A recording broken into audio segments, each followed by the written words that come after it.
Hi, I'm Ed Bacon, the rector of All Saints Church, Pasadena. Whoever you are and wherever you find yourself on the journey of faith, I hope that you'll find something here that speaks to you. Welcome. Good morning, everyone, and welcome to the Rector's Forum. For those of you who are visiting with us, we're thrilled that you're here. We have red welcome bags at the table. If you would like to know some more about All Saints Church, we would love for you to take one of those red welcome bags. In it is contained a brochure about all the different ministries at All Saints Church, and also flyers about upcoming conferences and workshops and speakers. We have a very important day in the life of our parish today, and I just want to state that we have been so well led by the members of our parish. Liz Trussell and Bob Long are our co-chairs right now. They have been leading us through the last years of the EIR examination, and our former chairs, Elsie Sadler and Sam Muir, are still actively involved in advice giving. We are thrilled that we are streaming this event today. For those of you who are visiting with us from other places, welcome. And streaming always means that we have a video archive of this. So if anybody you know misses today and would like to know what transpired, we would love for them to come to the website and see our presentation. So without further ado, I'm going to ask Bob Long to come forward to introduce our proceedings. Will you please warmly welcome, with gratitude, Bob Long. Thanks, brother. Thank you very much, Ed. It's my pleasure on behalf of the two of us, Liz and myself, to introduce to you once again our wonderful design architect. But before I do that, I just wanted to sort of refresh your recollection and bring you up to speed about what lies in front of us. As you know, as Ed indicated this morning, we were so pleased in April to finally cross the finish line with the City Council's unanimous approval of our master plan, which took a considerable period of time and effort, and thanks to so many of you and your outpouring of support in one way or another for that effort, we finally secured that approval.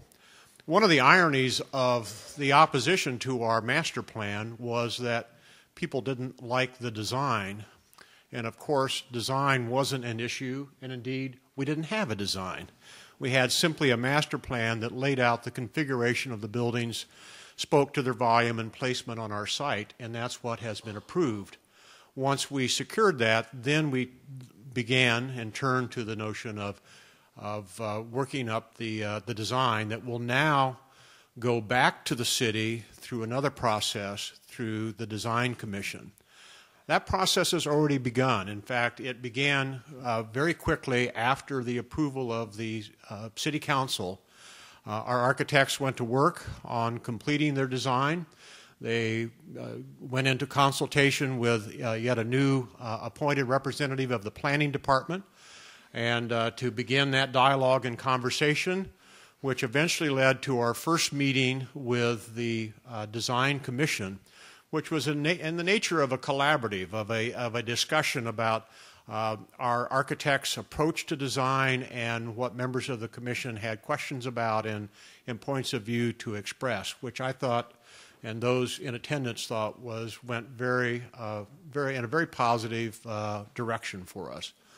We now have come to the point where we have a design that's now been submitted to the city as our design that Michael is going to present to you. And that we are hopeful that will go before the Design Commission in January.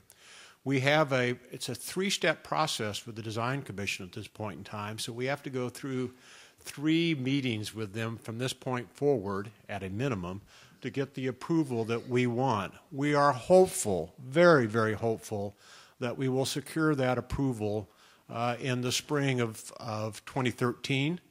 And once we have that approval, then we can really reactivate our whole campaign process of getting that process finished up, getting the money raised, and at that point our architects would go into the production of the construction drawings with the hope and expectation that we could actually get into construction in 2014.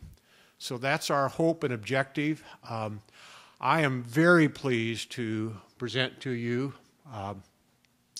Michael Palladino. We continue to be on our knees in prayer of thanksgiving that we, as a parish, were so wise to have selected Michael as our design architect. He has been a part of us and our lives for these 5, 6, 7 years. I don't know how many we have at this point in time. I just marvel at his creativity, his patience, his desire to secure the final approval of our design, and I think you will love what he's going to present to you today as the design elements of our master plan. And so let me introduce you, Michael Palladino, who will present that.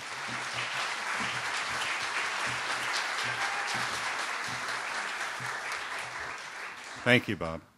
I should clarify, this is not finished design yet. We are looking at models and ideas that are actually going in a terrific direction. We're very happy about the direction, but we're also happy about the response that we've gotten from some of the church members that have been seeing this as it's evolving.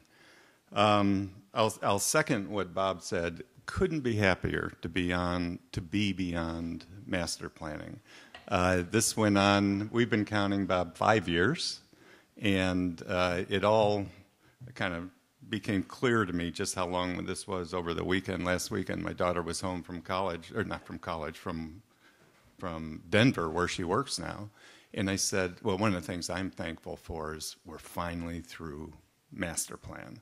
And she said, you mean it's not built?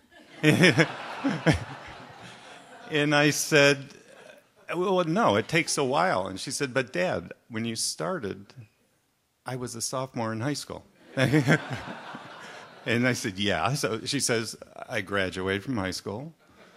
I graduated from college. And I'm now, her title is a environmental geologist. And she says, I'm saving the world. What are you doing?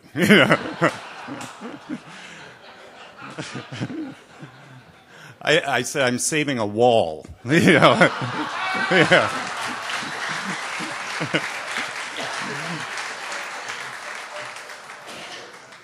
So we're delighted to be a little further along, and we are, in fact, I think, at the middle of a design. You're going to have to use a little bit of imagination as we look at these because the models are incomplete, but I think you'll start to see the direction that this is going.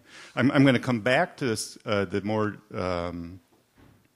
detailed schedule after we go through the design, and Jim's going to walk us through that. All of these master planning ideas, forget them. They're done. They're gone. We have one idea.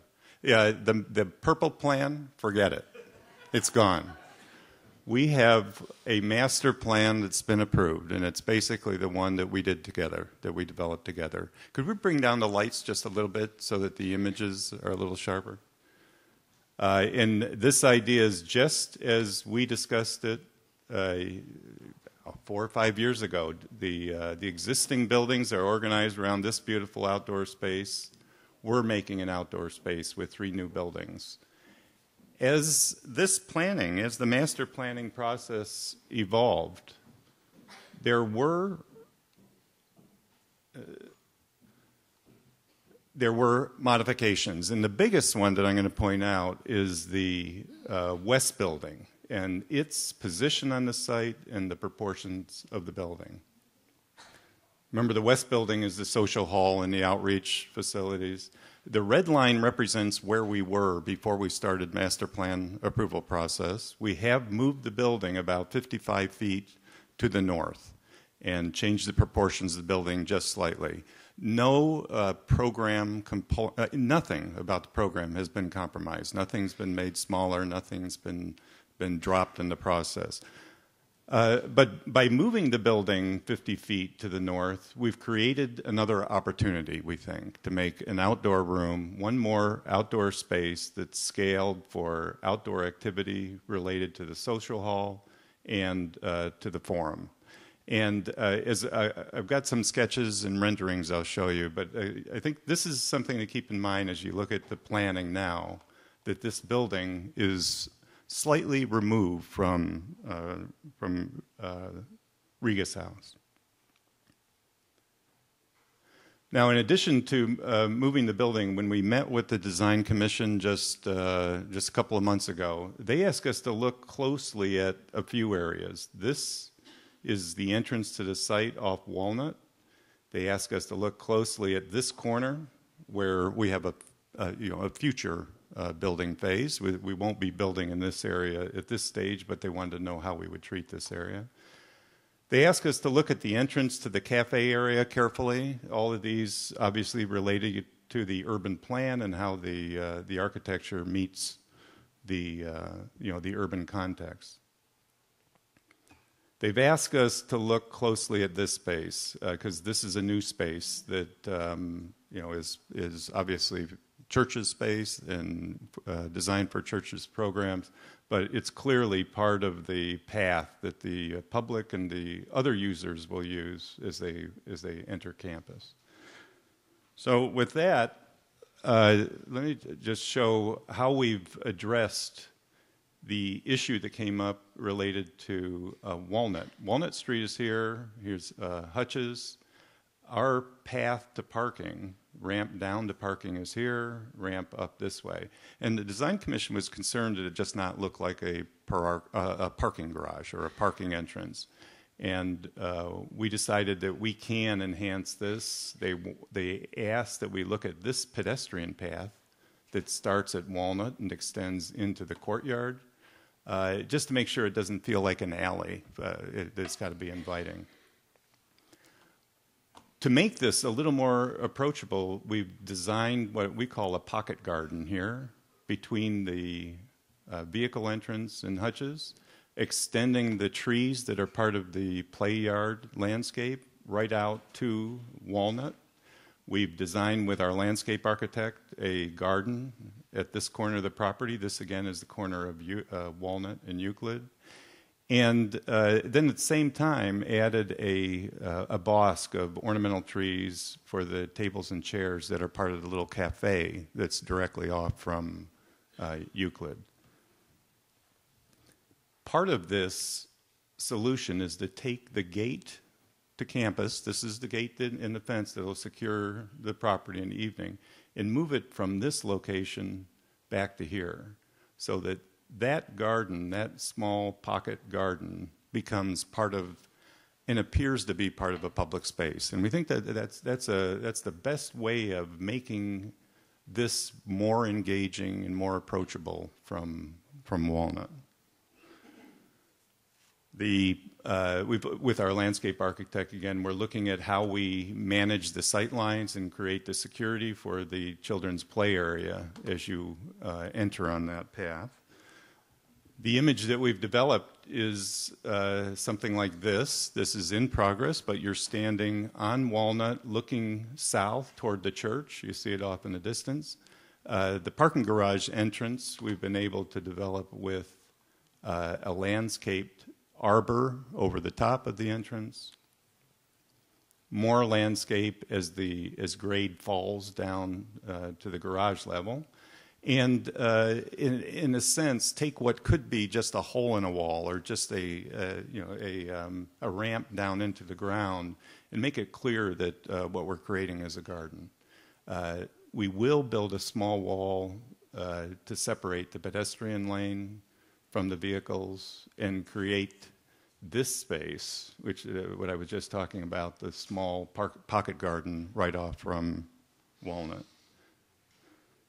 As I move around to the cafe entrance, we've got a small cafe service window. This will be built as not a temporary structure but a structure that has to ultimately, in the next phase, be incorporated into whatever building we build at that corner site. This program was in this building.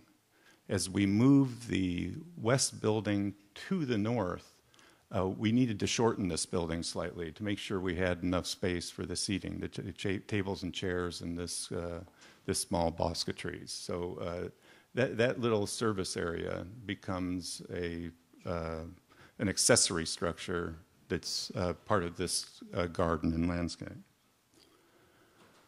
The other space that I mentioned earlier, very important new space, because this building, this is the outreach building. This facade, the south facade, has moved from here to here. We want to plan this outdoor space at the elevation of the existing fountain. And that's a little lower. That elevation's a little lower than what we call the forum pre-function space here. Because remember, your site's stepping up from the existing buildings to Walnut. And that happens in 2 steps. We're not using stairs, we're using ramps. But those change of elevations, have to be reconciled. So this fountain, we can't change the elevation.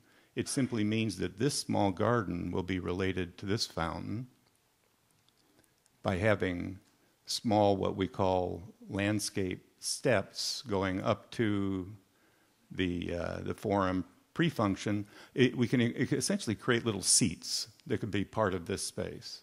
There's a ramp down here, and then, of course, the ramp here, so that this space is accessible as is this area. All of this is actually working together, and what we thought might be a negative when we started shifting the buildings around, it really has become a positive. We're very happy with the scale and the quality of this space and how it can work with the community building and the outreach building. There's the Maryland Hotel wall, that small outdoor space, these landscape steps. Off to the right would be the forum in this image. Now, when we look at moving the west building, we also decided that the forum building, you remember that's the large round building on site, that the height of that building needed to be adjusted. And the reason for that is if the west building occupied this area, it would mediate between the street, between Euclid and the forum. Without that building, we're concerned that the scale and the mass of the forum needs to come down a little bit. Now, what that meant to us is rather than having all the seating on 2 levels, that was a small balcony and a ground level, that we'd put all the seating at the ground level. We can still get 450 seats by simply making the footprint of this building slightly larger. For really large events, it's designed so the building can open to the west and northwest, and we could add additional seatings in the garden, in the courtyard, that would be able to view into the forum and take part of an event where you needed 750 seats. So in section, these are sometimes difficult to read, but the ground level is really here. Remember, parking's below all of this. As you enter the forum now, rather than entering level and stepping up into tiers, we're going to come in and terrace down, very similar to the way this room works, that you enter at this level, and then there's ramps and steps that take you down to the lower level. We want to make sure that we have enough large, flat area to really treat this like a multi-purpose room, very similar to the way this room is used. This is a very effective room for this kind of a function, I think. So in an evening where you could open the doors of the forum and have seating inside and outside, the image would look something like that, with plenty of seats on a nice evening in Pasadena. Now, the other important design consideration that the Design Commission has asked us to look closely at and come back with our suggestions is really the treatment of this facade. Remember, this is the west elevation of the outreach building. It's probably the elevation that's gotten the most attention over the past 3 or 4 years because it's really the architecture that's got to relate to. It's got to be compatible with the existing buildings. And the question is, how do you do that? And we're asked this question. It was less of an issue when we were doing master planning, but it's a very critical issue now. The first way we do that is to make sure that the scale of each of these new buildings are in scale with the existing architecture. I think that's first and probably most important. If the building's out of scale, we're never going to read this as a campus. For instance, the hotel is not a building that relates to this campus, and we have no obligation to relate to that building. The courthouse, the existing courthouse, it has no relationship to the scale of the church. So our building, the 3 new buildings, have to have a relationship to the existing church buildings. And you can see what we call the figure ground, or the footprint of the building, are actually very similar to the existing, and even the outdoor space is very similar to the existing outdoor space at the church. The other way we're going to make this compatible is with materials. We've been saying this since we started this project, that the palette of materials for the new construction will be drawn from the existing buildings. That's our commitment, and I think that's the right thing to do. It's the way to create a color and texture of new architecture. It may not be exactly the same detail architecture, but that's how we make this continuity between what was built many years ago and what we're going to build tomorrow. And we've made that commitment, and I think that's critical to the success of this continuity of the campus. Materials that we've selected and found that are either the exact same material that the church uses, from the cast stone, the actual natural stone that comes from a little north of here, decomposed granite, a little bit of wood, but any metal work we'll want to do in copper so it patinas and has the same color and texture of the existing building. And then along with palette, it's craft. Your buildings are crafted. They're built in a way that when you stand back, you can imagine the time, the effort, and the quality of the people making the building. When we make new buildings, they have to have that same craft. It doesn't have to be detailed the same, but it's got to appear like it's made by somebody that counted, and that he knew he counted, and he put it together in a way that this building's put together. So we've used really the church and the highly crafted and the scale and the cadence of the church to develop an idea about elevation. And here's simply a very clear mathematics and a scale for the church facade. You can see we're starting to develop an idea. Could we create a cast stone that has some of the same qualities of the cast stone of the existing building?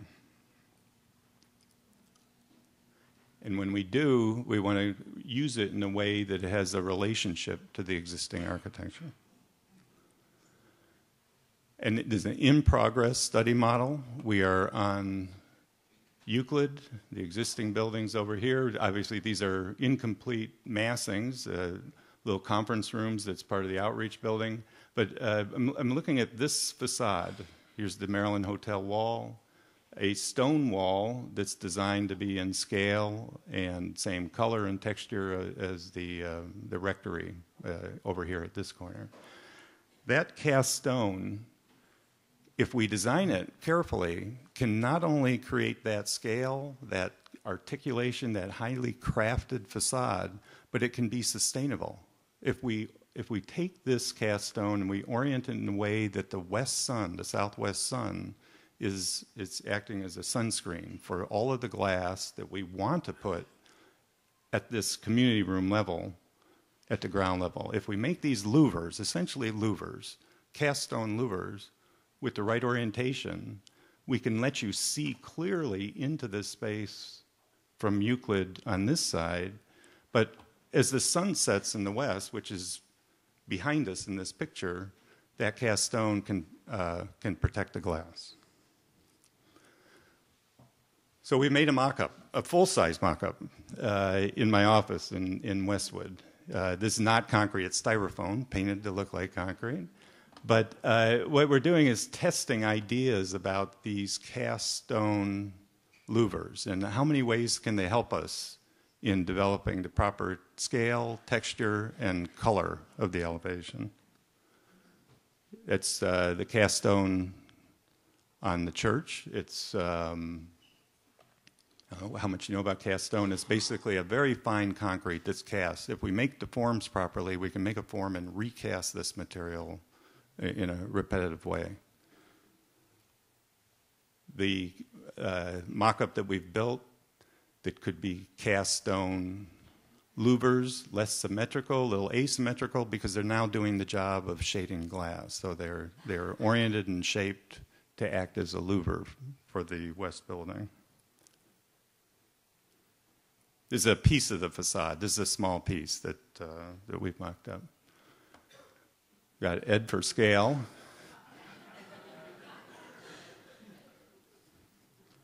And the reason we make mock-ups like this is because we test them. We look at these for 2 or 3 weeks, and then we adjust the shape again.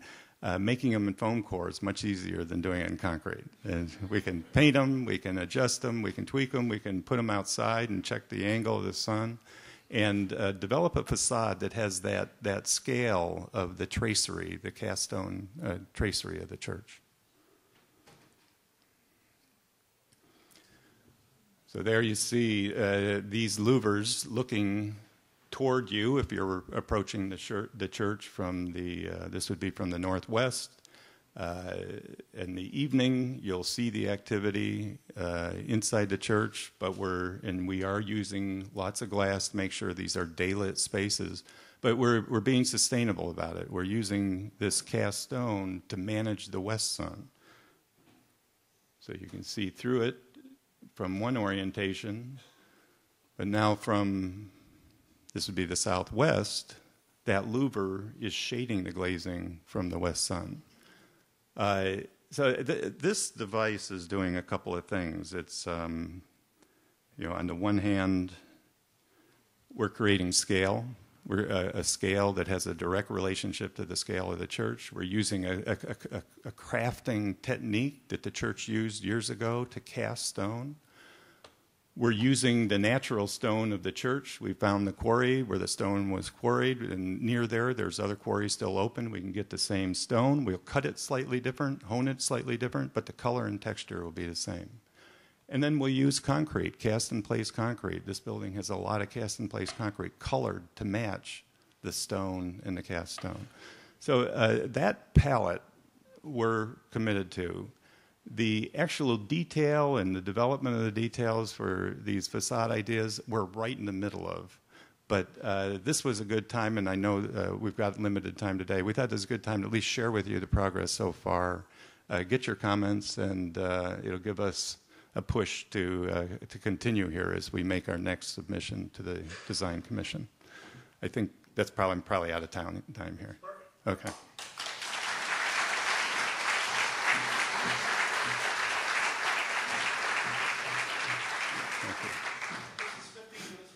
Oh, good. And Michael may answer them, or Liz or Rob may answer them. Here's the question. Just keep your hands up and we'll get a microphone. You've indicated that the design relates, is compatible with the church. Mm-hmm. You've also indicated that the design is not connected in any way to the hotel, doesn't have to be, or the courthouse. What about the City Hall? Yeah, I think for City Hall, to be connected to City Hall, first of all, from a style point of view, it makes no sense. We shouldn't repeat the style of City Hall. But I think City Hall you have to put in the same category as the church. It is beautifully built. It is highly, highly crafted. It does have a lot of copper and metal trim, and that I think is a defining feature of the palette of City Hall. City Hall is a scale that you don't try to approach with this construction. I think what you try to do is continue that notion that there's a path, a pedestrian circulation, just as it runs right through the center of City Hall. It's so beautiful that we can run a pedestrian path right through the middle of All Saints, when the church is open. We're respectful of City Hall. It's a great building. There's no need to repeat it in style. We would be contradicting the style of the church, and we wouldn't be making an architecture of today. So I guess the best way to answer that question is it's a beautifully built building. We have to do one equally beautifully built. What consideration have been given to acoustics in the forum, especially as relates to music and performance? Yeah. The forum is at this point a volume. Round volumes are a challenge for acoustics. We've built them. We've created the acoustic treatment for walls, ceilings, and floors to make them work. And you say, well, why start with a round if it's such a challenge for acoustics? There are so many arguments for a space in the round for the kinds of events that we're having here today. There's so many arguments for even a conference room in the round for smaller events that you have here on campus. We've built small conference rooms, and the response from the user is, it's much more focused space. The thinking is focused, the space is focused, and it creates a center. And so it's a good question. Why start with a shape that is a challenge acoustically? We wouldn't if we didn't think we could manage the acoustics with the proper wall treatment and proper sound attenuation. But in terms of what we're doing, I have to come back to you as we develop the details and the finishes for that space. In the new configuration, where would a forum like the one we're having this morning occur? It could happen in the forum, the new forum, the large round building. It's designed for 450 on a terraced floor like this one. It's designed with sound equipment, lighting equipment, potential locations for cameras, just as you've got set up here. But it would all be integrated into the building envelope. Now that's 450 seats inside. You're going to have bigger needs than that. And the idea to be able to open this forum to the outside, and simply by bringing in portable bleachers and having another 200, 300 people sitting outside on a nice evening, looking into a large open section of the facade, increases the potential of that space, to a 750 seat hall. You won't do that in the winter, and you won't do it, when the weather it could be questionable. But my son goes to school at Cal Arts. They have a similar facility at Cal Arts for the musicians. They can play in a room this size with 100 people, or they can open the entire side of the building and open to a small amphitheater, an outside amphitheater, and it's used that way. It's a very convincing way to take a room and expand it, on an incremental basis when conditions are right. Hi, my question has to do with I'm over here, with the underground parking. Mm-hmm. And the entrance and exits of it. Because it's on a busier, the entrance is going to be now on Walnut as opposed to Euclid, and there's going to be a lot more cars mm-hmm. entering and exiting. What about the left-hand turn coming in from Walnut, and the problem with everybody leaving at the same time? Is there going to be an issue with getting cars in and out of the underground parking?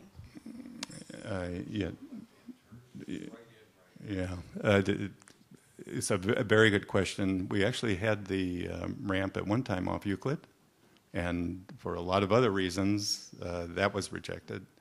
With the city planning and traffic department, we haven't, but they've done the calculation to show this will work. It does mean it's right-hand turn only in and right-hand turn only out. The setback of the ramp has to be designed so you can get to the top of the ramp and you can see both ways before you make that right turn. So we've thought about it. And it does have its own challenges, but with the traffic engineer, we think we can solve that problem. The Maryland Wall, Michael, has been a subject of great discussion. How will you relate are you allowed to change the finish, or how does this work into the concerns expressed by the conservationists? We're going to leave it into. We looked at one time actually moving it for construction and then reinstalling it just to make sure we didn't damage it. But that proposal was rejected, and so what we will do is have to shore it directly in front of the wall, protect it with little steel frame and lots of plywood during construction, and then restore it to its original condition, including the lighting and the fountain. The color, I understand the color that's there, at least on the Euclid side, is original. That is, because you can still see the little graphic of the Maryland, like I said, Maryland Hotel. So we think that's the color. That's not a bad color from when I look at the palette that we're proposing, the palette of the church. So I don't think we have to dramatically change the color. There's going to be a lot of touching it up with, and pointing it with new cement plaster to make it look, not new, but to really restore it. But I, at least right now, we're thinking it's the same color that it has been.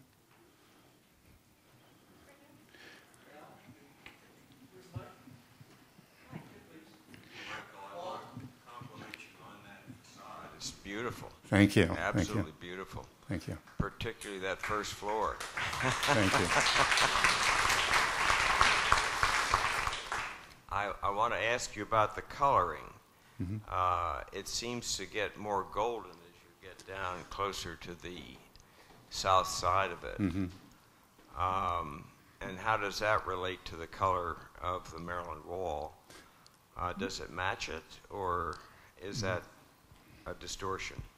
Well, first of all, as you know, in the late afternoon sun here, everything's golden. It's kind of the nature of that late afternoon light.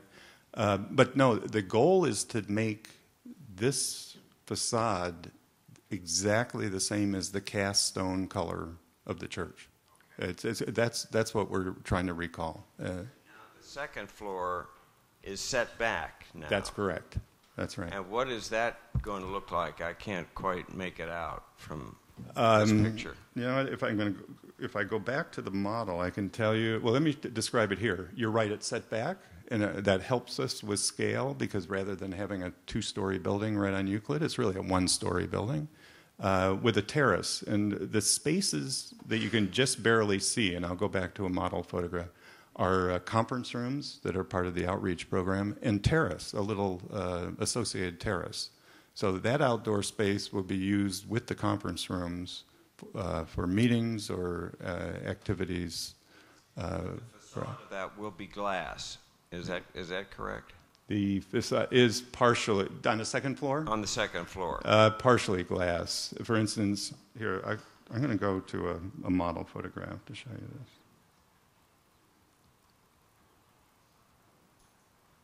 Yeah. Okay, this is an in-progress model.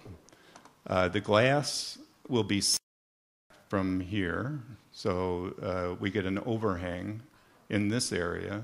These small conference rooms would have a sliding glass door, but it'll have a little overhang on it. And so there's enough glass that we can daylight this space. But frankly, it's not meant to be floor-to-ceiling glass the way the first floor is, where we want it to feel like an indoor-outdoor room. This is a combination of workstations and offices at this level, and then these important conference rooms. So it's really almost probably 50% glass and 50% solid on this facade. Do you enter those conference rooms from the outside or the inside? Both. Both. Both. Michael, I wanted to know if the city wanted us to integrate our design with Hutch's Barbecue. Not yet. Sorry, there's a question here.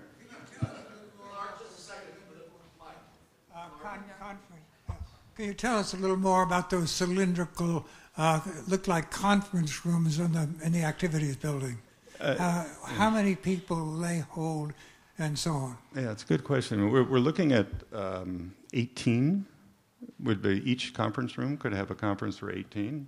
This idea comes partly from meeting with the church and looking at all the conference space they have today. And we were told over and over again, the most successful room is the one with the round table, because it takes 18 people and keeps them focused. It internalizes the discussion, and it internalizes it in a democratic way. Everybody's equal around. And so Ed and I think from the moment we've met, have shared a passion for spaces in the round. I mean, there's some of the most beautiful religious spaces ever built are in the round. And they do create that ability to internalize and focus what's going on. So again, why make a round conference room? Well, partly because as an indoor interior surface, it's just gypsum board. We can do this quite easily. We're going to have to finish it with an acoustic treatment similar to the forum. And then we're going to bring a little bit of light into the top of the space. We don't have to make a big glass facade open to the terrace, because it's really all about working internal with a view out to the terrace rather than working outside. But this came from long discussions with the users here. What kind of a space and how would we furnish it to make it most productive, most effective? And this came out of really quite a wonderful program evolution. And we decided we should express it as a part of All Saints and the way All Saints works. And this All Saint has places for the community to meet and a forum for this kind of a small group. I hope you like them, because we like their relationship to the larger space, the larger forum, and frankly, we like that it introduces or reintroduces a shaped section of the Maryland Hotel wall. We have 2 minutes. So can we take this question and take that question over there, right here, and then let Michael respond, and then let's ask him to respond to those 2 questions, and anybody who needs to stay a little bit stay. Okay, Michael, first of all, thank you for your thoughtfulness and patience with what I know has been a long process. I'd love to hear more about the children, youth, and families space in the back. To ground us in what the purpose is and what the design elements are. And then secondly, has anything changed? And third, sort of what is, to your point about user experience, the user experience going to be for kids from grades K through 12, both for play and hanging out? Yeah, I do have some images that are... Mine kind of relates to that. If you could address the people flow of this building. Does it all come from the campus? How does it enter from Euclid and the parking garage? Thanks. The education building. Okay. Well, okay. Let me quickly respond to the education building. The building is still 3 stories, organized in a similar way to what you've seen.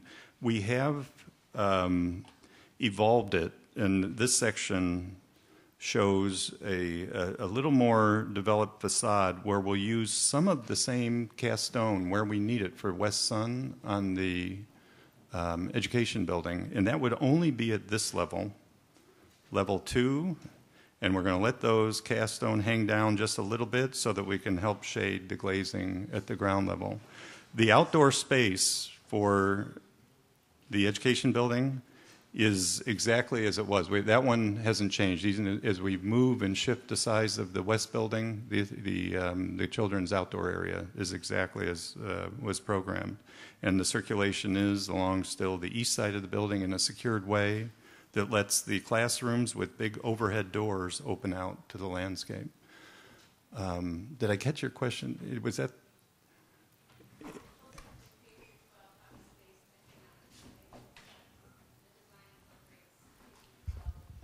Yeah, this is a question. May I add that the first floor is still designed to be a child care center if the vestry decides to go back into the business of that, such that the walls leading out to the individualized play areas can function as an indoor-outdoor space. And all of that first floor is designed so that California accreditation would come in and stamp a letter of approval on it. Second floor is first grade through fifth grade, sixth grade, and then top floor, junior high, senior high, with appropriate playground spaces for each one except for the junior high, senior high, and that's what we hope to use on the corner of the property until we get the gymnasium that we build there. Can you address the question about flow, people flow through the entire campus? Yeah, thank you. The flow and the diagram, the circulation diagram, is really part of the genesis of this scheme. Oh, sure. There's a path that you know and I know is actually one of my favorite around the church that continues directly. This is an axis north-south through campus with a gate now right here that you can secure. There is public access to this garden, but there is a gate, a fence that'll be in the landscape that allows the church to secure this space at night, again with gates. Path in, each of the blue arrows represents a way the public can approach the campus and engage the campus. And this has been part of the planning from day one, because that was your program. Your program said, make whatever we build accessible. Open it up to the street. Open it up to the community. So each of these blue arrows represents, here are the existing paths in. This is a new path with a gate that hides behind the Maryland Hotel wall and slides over to close this off. Of course, this entrance, the entrance to the garden, and entrance to the cafe, and then two entrances to the social hall at the ground level from Euclid. Each of these entrances has no steps. There's not a step into the building. Grade changes dramatically, 5 feet. There's not a step. This is as approachable and as accessible, I think, as you can make a small campus like this. Michael, could you trace this fantasy? So at 6 a.m. you come to the cafe and get the best cup of joe in all of Pasadena, and you sit right there and you drink that with a great pastry with a friend or two. Then you walk down the sacred space and go over to the contemplative garden and walk behind that wall into a very quiet space and walk the labyrinth. And then you're ready for your 7:30 meeting here in one of the circle rooms. Or if it's raining, you can go to that contemplative room right there at the end of the rectory. Or you can go into the church and meditate. Or you can have an outdoor meeting at any one of those places. It's just the most thrilling place to be in all of the world any morning. Let me ask Liz Trussell. And you're in the midst of all this world-class architecture. Bob Long and I and the entire Capital Campaign team that are scattered throughout the room want to thank Michael Palladino, Jim Crawford, Randy Jefferson for a wonderful presentation. Thank you. This is a milestone in the life of the church, and there's more to come. Thank you very much.